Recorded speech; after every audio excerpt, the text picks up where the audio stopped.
Mesdames, Messieurs, bonjour. Bienvenue à votre émission L'Hebdo du Parquet.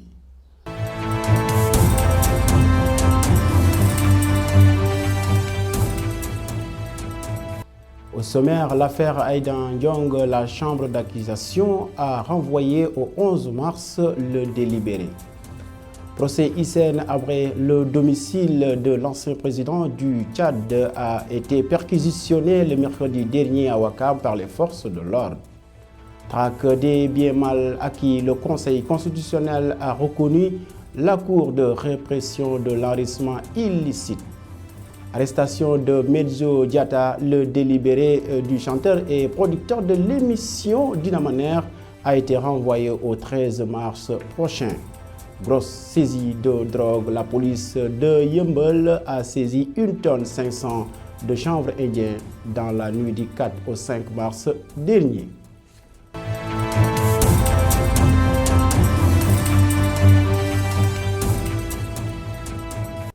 Les avocats de l'ancienne sénatrice libérale ont saisi la chambre d'accusation pour une requête aux fins d'annulation de la procédure dite de l'affaire Aïda Ndiong. Les forces de sécurité sont descendues en nombre mercredi dernier au domicile de Hissène Habré. Son avocat maître Elhadj Diouf s'est vu refuser l'accès au domicile et donc interdit d'assister à la perquisition. C'est un reportage de Diafara. Ils sont devenus fous, hein? Ils vont pétitionner Hissène Habré sans son avocat. L'avocat se présente, les policiers disent non, vous ne pouvez pas aller assister votre avocat.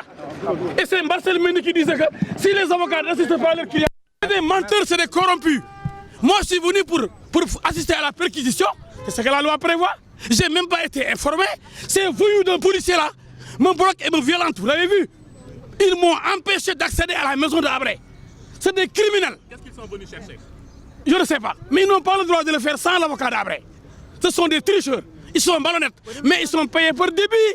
Les juges sont payés pour début. C'est des juges corrompus. Mais je m'en vais. Venez voir. S'ils m'agressent, ils sont en train de m'agresser. Vous allez assister à mon agression en direct.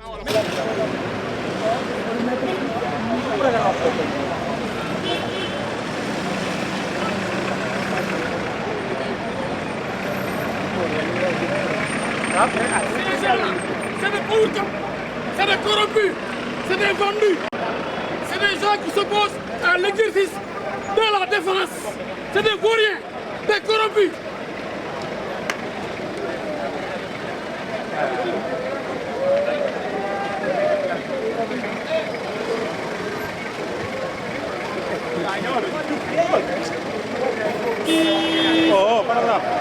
Vous avez vu qu'ils m'ont empêché physiquement. Vous avez assisté à ce spectacle. Vous pouvez aller avec moi, vous allez voir. Vous avez filmé. Il y a une opposition forte d'éléments armés jusqu'aux dents, prêts à tout pour m'empêcher d'exercer correctement ma mission d'avocat. Ma mission d'avocat aujourd'hui a été bloquée.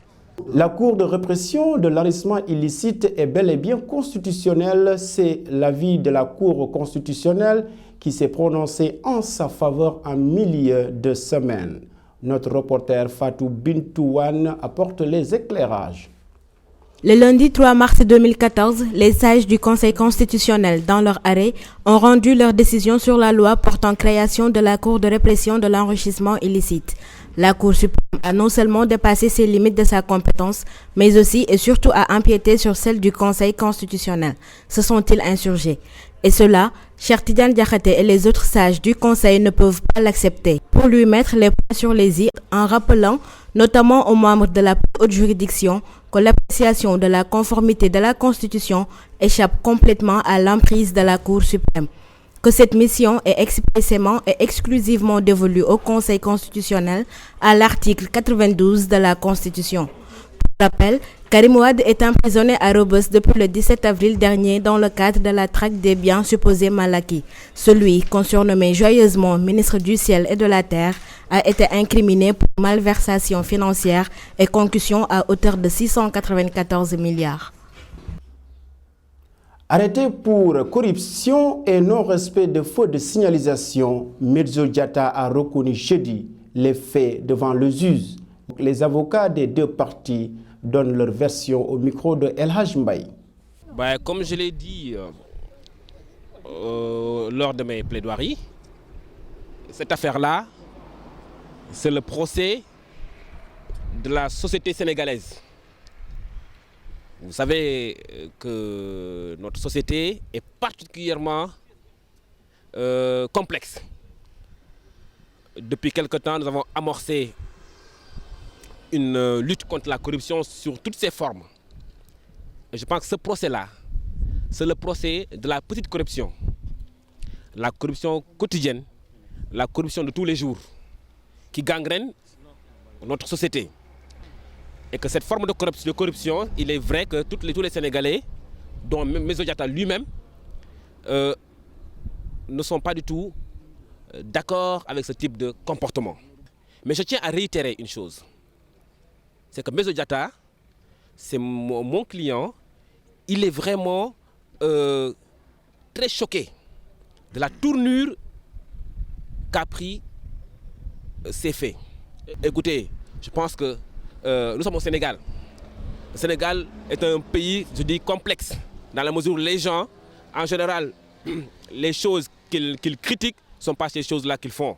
Et je suis convaincu que la justice va rendre la décision qu'il va devoir rendre, c'est-à-dire une décision exemplaire, une sanction qui puisse être à la hauteur de la gravité des faits et du préjudice subi par Daha Ndiaye lui-même. Parce que c'est un combat de principe, ça va au-delà même de la personne de Daha Ndiaye, ça vise l'image, l'institution policière, j'allais dire, dans son ensemble, et pas tout simplement la personne de Daha Ndiaye. Donc c'est un combat de principe. Et des faits de la sorte doivent quand même être combattus et la justice doit faire en sorte, d'ailleurs la justice fait en sorte que de tels faits quand même ne se produisent pas, mais toujours est-il qu'on voit quelques cas isolés.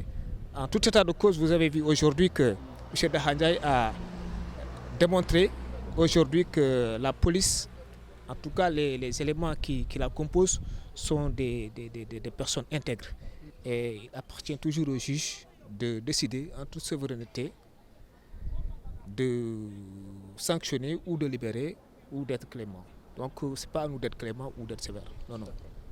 Le commissaire Cheikh Tidiane Samb et ses hommes ont fait une grosse pêche avec la saisie d'1,5 tonne de chanvre indien dans un véhicule 4x4. Nous l'écoutons au micro de nos confrères de TFM. Ça avait un contenu de 150 voire peut-être un peu plus de chanvre indien. 150 kg de chanvre indien. Pour le moment, c'est tout ce qu'on peut vous dire, mais je ne saurais terminer sans préciser que c'est une piste qui est grande ouverte. Bon, l'enquête est là, qui suit son cours, et que je peux vous assurer que toute personne impliquée dans cette affaire sera arrêtée. Je dis bien toute personne. Nous sommes en pleine investigation et je crois bien que nous allons avoir le reste de la bande. Bon, pour ne pas du tout quand même révéler certains éléments de l'enquête qui viennent de démarrer, je voudrais tout simplement m'arrêter là. Si vous avez des questions. La quantité est bon. Tout ce que je peux vous dire, c'est que c'est le travail des éléments de la brigade de recherche qui était sur le terrain en patrouille. Et ils ont pu interpeller un véhicule genre 4x4 qui roulait en pleine circulation vers sur la route de Kermassa, avec des vitres teintées à 3 h du matin. Donc, quand ils ont vu ce véhicule qui semblait plus ou moins suspect, ils ont sommé de s'arrêter, procéder à un contrôle. Lorsque les éléments sont déplacés pour venir constater sur place les occupants qui étaient dans le véhicule et éventuellement le contenu même du véhicule, aussitôt les deux occupants qui étaient à l'intérieur même ont pris la fuite. Voilà, mesdames, messieurs, c'était tout pour ce numéro de votre émission L'Hebdo du Parquet. Rendez-vous la semaine prochaine. Au revoir.